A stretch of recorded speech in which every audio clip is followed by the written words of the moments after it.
spooky place. Imagine waking up in silk sheets that aren't your own, soft, warm, and wrapping around you like a lover's embrace, until you realize they're moving on their own. Eleanor thought she had escaped the thing that haunted her, but some threads can never be cut, and tonight, as you close your eyes, you might just feel one curling around your wrist. Sleep well, if you can. Before we begin, I request you to like the video and subscribe to the channel. On that note, let's begin. The touch of the unseen. The mansion had been a dream. Eleanor stood in the grand foyer, gazing up at the sweeping staircase and the candlelit chandelier above. The house smelled of aged wood and something faintly sweet, like roses past their bloom. The realtor, a frail woman with darting eyes, had practically shoved the paperwork at her. A house this beautiful for such a low price? Eleanor had asked, only half joking. The realtor cleared her throat. The history, some find it unsettling. Eleanor had laughed. Well, let me guess. It's haunted. The woman didn't laugh. People disappear, but Eleanor didn't believe in ghosts. That night, as she lay in the grand four-poster bed draped in deep crimson silk, the house was silent. No pipes groaning, no floorboards creaking. Just silence, until she felt it, a whisper at her ear, so close it tickled. Mine. The sensation of fingers, warm, impossibly real, gliding over her bare shoulder. A breath against her neck, carrying a scent of roses and something deeper, rich, metallic. At first, it was intoxicating. She should have been afraid, but instead, she found herself shivering with something dangerously close to pleasure. Every night, it came back, an invisible presence, whispering sweet, possessive things, hands tracing her body, lips pressing against her own. A phantom lover, days blurred. She woke each morning feeling euphoric, exhausted, weaker. Her skin had taken on a pale, almost waxy sheen. Then, one night, she heard the moan. It wasn't hers. Somewhere in the darkness, just beyond the veil of her own breath, another woman sighed, a sound of pleasure laced with terror. Eleanor froze. The presence was still with her, still touching her, but it was touching someone else too. A sickening thought clawed into her mind. I'm not the only one. She scrambled out of bed, heart hammering. The whispers continued, the unseen bodies shifting in the sheets. And then, a scream. It wasn't hers. A brutal, wet sound ripped through the silence, followed by something worse. The slick, slow drag of something heavy being pulled across the floor. Light. She needed light. She lunged for the bedside lamp and flicked it on. The bed, her bed, was drenched in red. The silk sheets soaked. The mattress, sagging in the middle, as though something had been resting there. No, not resting. Feeding.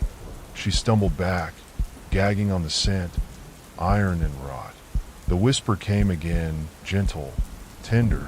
You are mine, Eleanor, but I have others too. And then she saw it. The shadows on the far wall twisted, stretched, shapes writhing, indistinct. Faces blurred together, dozens of them, mouths open in soundless moans.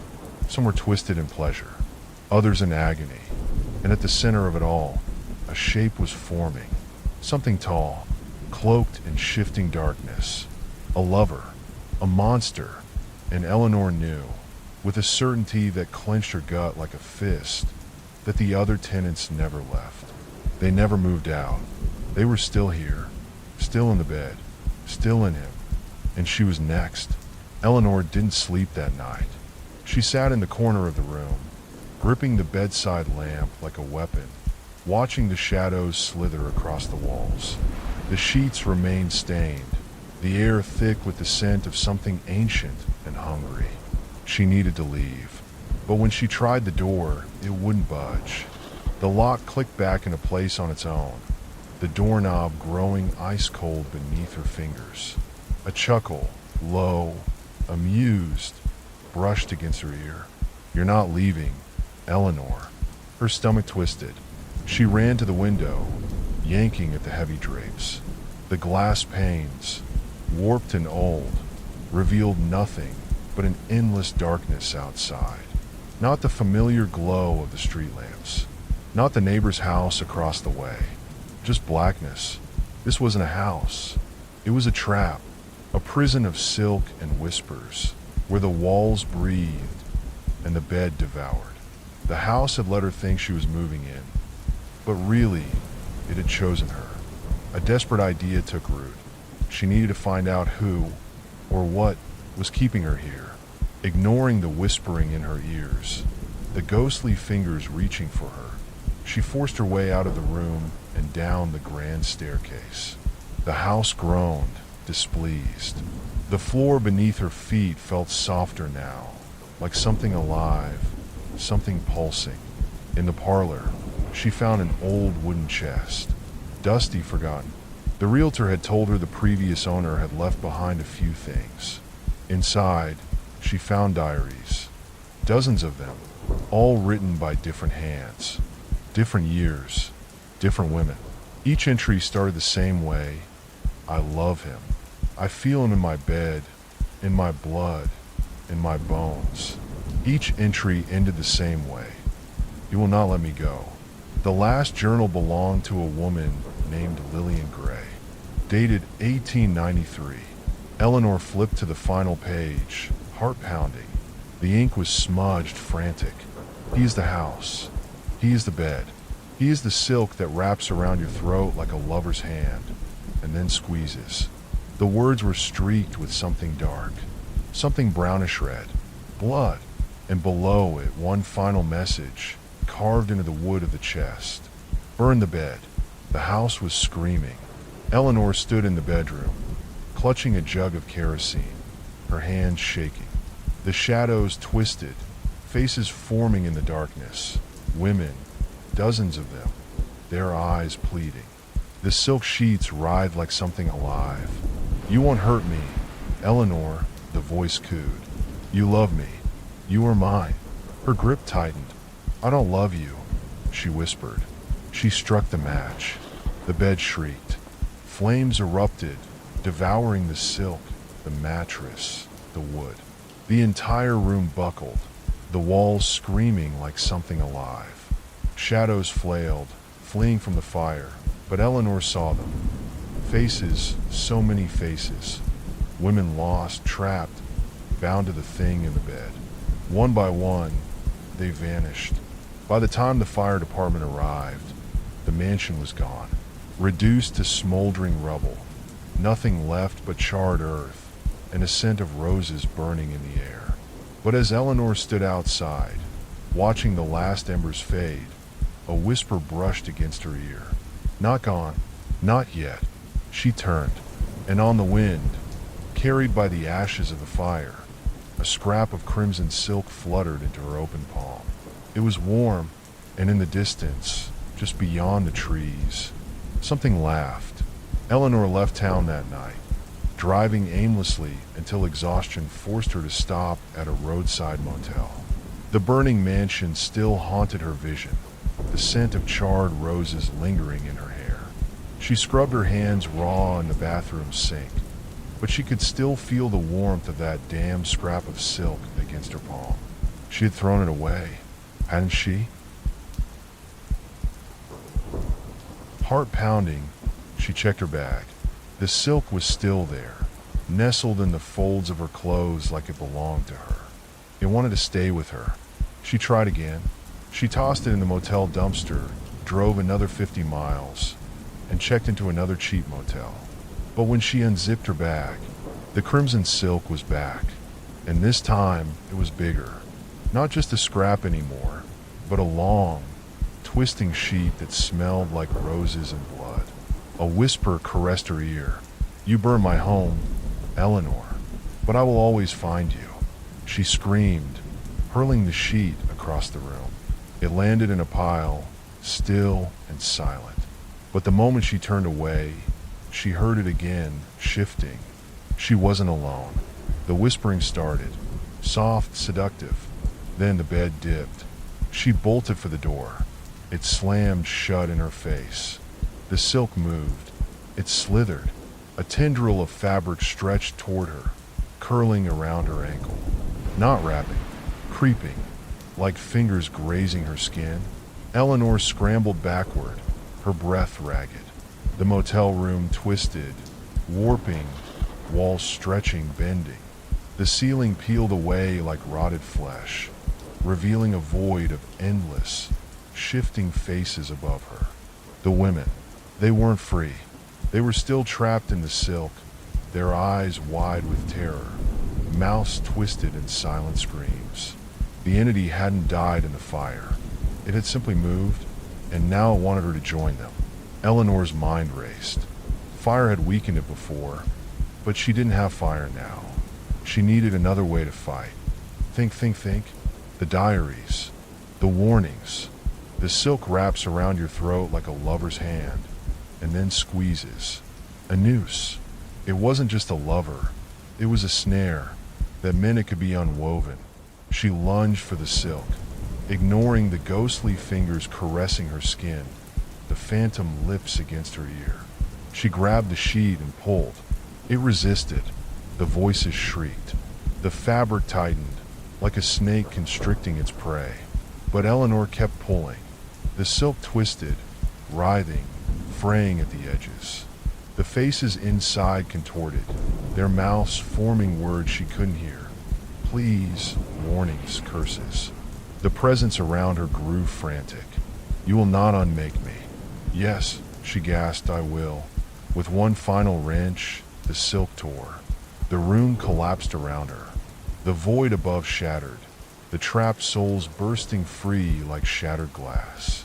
A terrible, inhuman scream ripped through the air, the entity howling as it unraveled, its whispers turning to static, its touch dissolving into nothing. Then silence. Eleanor opened her eyes. The motel room was normal. The silk? Gone. She exhaled, shaking. Was it really over? Had she truly? A voice, soft, familiar, whispered from the darkness. I will always find you, Eleanor. And then, just beneath the motel bed, a single crimson thread slithered across the floor. And this time, it was reaching for her. Eleanor didn't move. She watched the crimson thread slither toward her, slow and deliberate, like a spider testing its web. Her breath caught in her throat. No! She had torn it apart. She had unraveled it. So why was it still here? The whisper came again, soft as a lover's breath. I will always find you, Eleanor.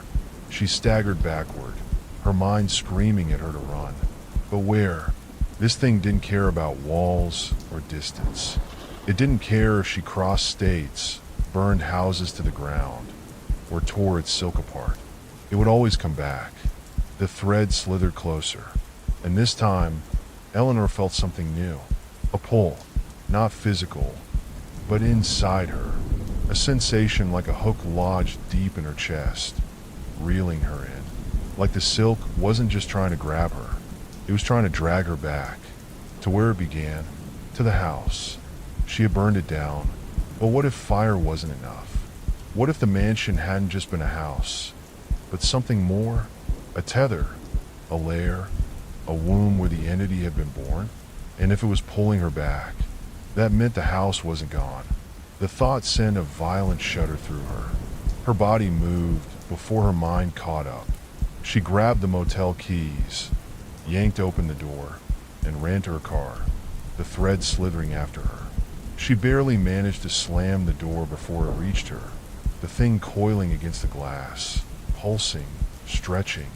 She turned the key. The engine roared to life. She tore out of the parking lot, tires screeching against the asphalt, heart hammering in her chest. And then, the road changed. 1 second, she was on the highway. The next, she was somewhere else. Fog crawled along the road, thick and unnatural. Trees rose up on either side, warped and gnarled, their twisted branches watching her. And ahead, her stomach dropped, because the mansion, the one she had burned to the ground, was standing there, waiting for her, whole, intact, almost alive. It had rebuilt itself, or maybe it had never truly burned at all. The front door swung open, an invitation, or a trap. Her fingers trembled on the steering wheel. She could turn back. She could try to outrun it. But deep down, she knew the truth. This would never end. Not until she faced it. Not until she ended it for good. With a shaky breath, she killed the engine, stepped out of the car, and walked toward the house that refused to die. The silk thread followed her inside. The mansion's interior was different now. It wasn't dust and decay anymore. The walls breathed, their surfaces shifting like fabric caught in a slow breeze. The air smelled of roses, fresh ones. The grand staircase was no longer rotted but gleaming, its wood polished, its steps leading upward. It had been reborn, and it had been waiting for her. She followed the silk thread as it snaked ahead, leading her through winding corridors that shouldn't exist. Hallways stretched too long. Doors disappeared behind her the moment she passed them. The deeper she went, the more the house pulsed, a living, breathing thing. Finally, the thread led her to a door, one she had never seen before. The wood was red, deep as dried blood, the knob cold beneath her fingers. A whisper curled against her ear. "Come back to me." She turned the handle. The room was beautiful. Lavish red walls, candles flickering in sconces, the air thick with perfume. And in the center, the bed. Not just any bed, the bed. The one that had touched her, whispered to her, made her feel things she shouldn't have felt. And lying there, half shrouded in crimson silk, was him. A man, or something that looked like one. His face was sharp, almost too perfect. His eyes dark as ink, lips curled into something between a smile and a snarl. "Eleanor." His voice was inside her, threading through her veins like warm honey. Her knees nearly buckled. The silk curled around her ankles, creeping up her legs, tugging her closer to the bed. "Why do you keep running?" he murmured. "We were perfect together." She gasped as invisible fingers brushed her skin, a shiver rippling through her. Memories crashed over her. Nights wrapped in silk, the pleasure, the bliss. But now, she saw the truth. It hadn't been pleasure. It had been feeding. He had fed on her, just as he had fed on the others. And now he wanted her back. She forced herself to focus, to break free from the spell of his voice. "I burned you," she whispered. "I burned this place to the ground." His smile widened. "And yet here we are." The bed shifted beneath him, the silk twisting, forming faces, the trapped women. Their mouths opened in silent screams. Eleanor's stomach twisted. He hadn't just taken their bodies. He had taken their souls. And if she didn't stop him, she would be next. Her fingers tightened around the lighter in her pocket. One last chance. One final fire. She flicked it open, the flame casting flickering shadows against the red walls. His expression darkened. "Eleanor." She didn't let him finish. She threw the flame. The fire caught instantly. The silk screamed, writhing like a nest of burning snakes. The man, the thing, let out an inhuman roar, his form twisting, unraveling into pure shadow. The bed ignited, its sheets turning to ash. The faces inside the fabric cried out, and then, one by one, vanished. The mansion shook, walls cracking, beams splitting. The perfume in the air turned acrid, thick with smoke and rot. The silk that had bound her burned away, releasing its grip. Eleanor ran, through the halls that warped and collapsed behind her, down the staircase as fire devoured the walls, out the front door as the mansion let out one final, shuddering breath. And then, it was gone. This time, for real. No embers, no lingering thread of silk, just ashes and silence.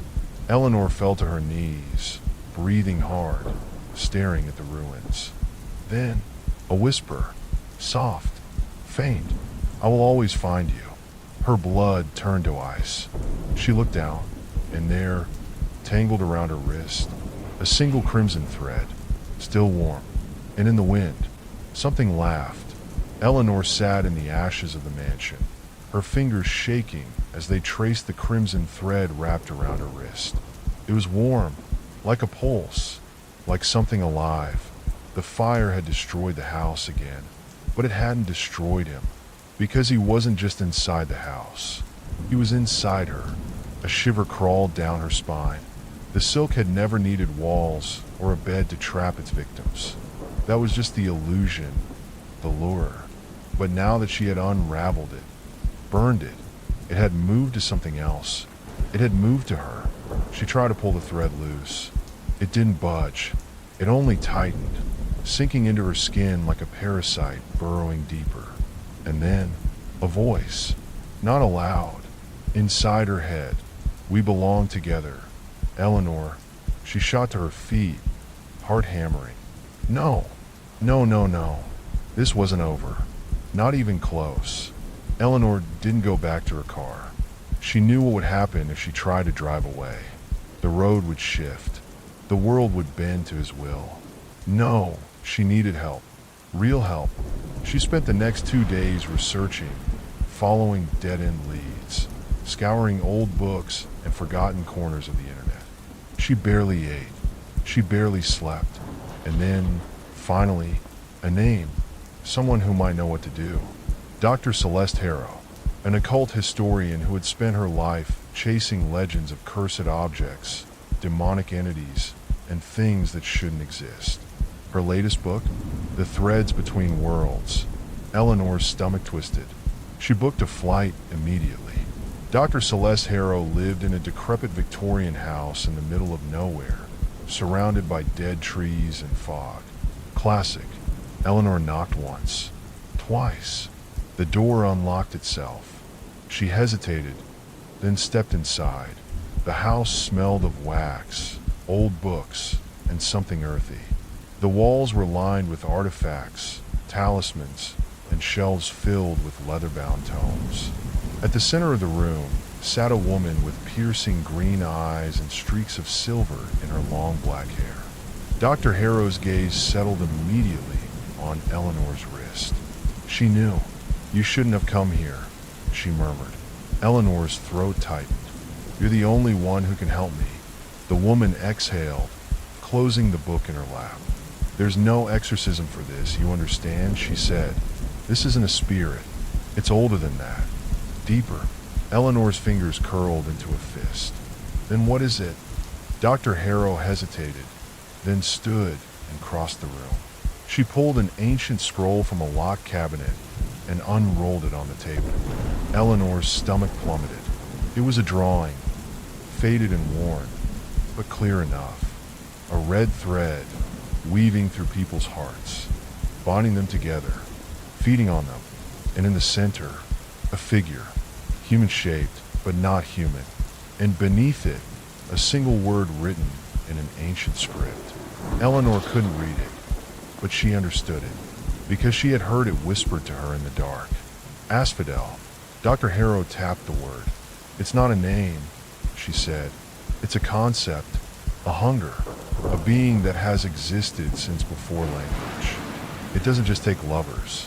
It doesn't just haunt houses.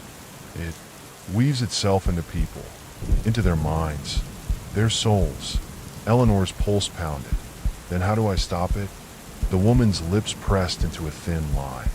"There's only one way to end a thread," she said softly. "You have to sever it." Eleanor exhaled. Relief flooded her. That was it. She just had to cut it. Then she felt it. The thread tightened. A rush of warmth. A whisper slithering through her mind. "Don't listen to her, Eleanor." She gasped, gripping the table as pleasure pulsed through her body. Not pain. Pleasure. The thread didn't hurt her. It seduced her, tamed her, made her want it. Dr. Harrow's face darkened. "It's already deep inside you," she murmured. "The longer it stays, the harder it is to break." If you don't cut it now. Eleanor couldn't hear her anymore, because the silk was whispering. And this time, it wasn't just using words. It was using memories. A cold bed in her childhood home. A lover who had left her. Nights spent crying, feeling unwanted. And then, the silk, the warmth, the pleasure, the feeling of being held, loved. Dr. Harrow was still talking, but Eleanor barely heard her. Because the silk wasn't just an enemy. It was a promise. And for the first time, Eleanor wasn't sure she wanted to let it go.